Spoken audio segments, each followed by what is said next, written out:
ואנחנו נעבור עכשיו להשבעתו של חבר הכנסת, שיהיה עוד כמה דקות, חבר הכנסת יוחנן פלסנר. חברי חברי הכנסת, אני מתכבדת להזמין את יוחנן פלסנר לעלות לבמה ולהצהיר אמונים. איך אתה עולה את המדרגות? כאילו אתה מורגל.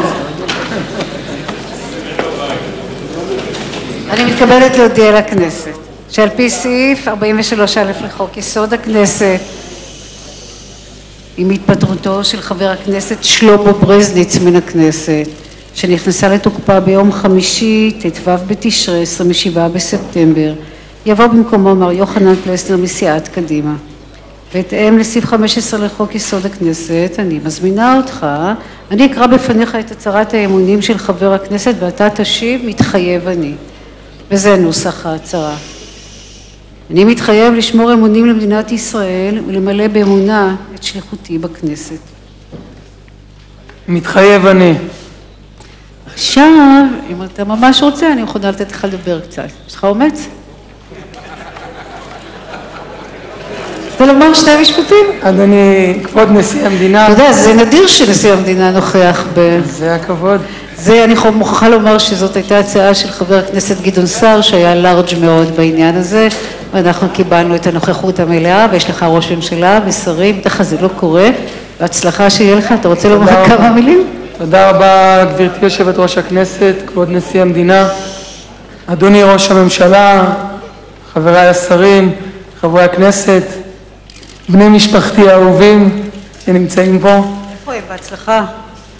כולל הבת שלי שנמצאת כאן, חבריי היקרים, חברים לאורך עשרות שנים, חבריי לדרך.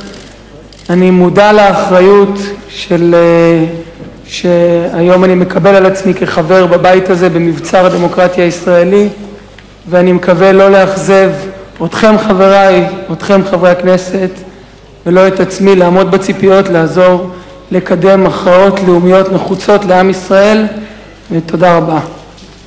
בהצלחה. חברי הכנסת והמוזמנים מתבקשים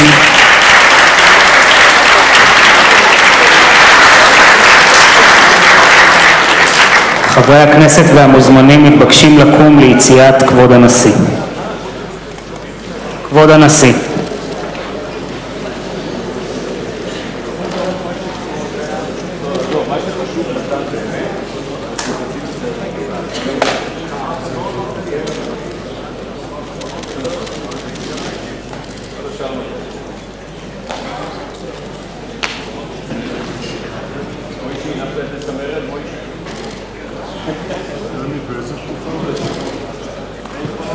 נא לשבת. אדוני ראש הממשלה, לצערי הרב גם הודעות מן הסוג הזה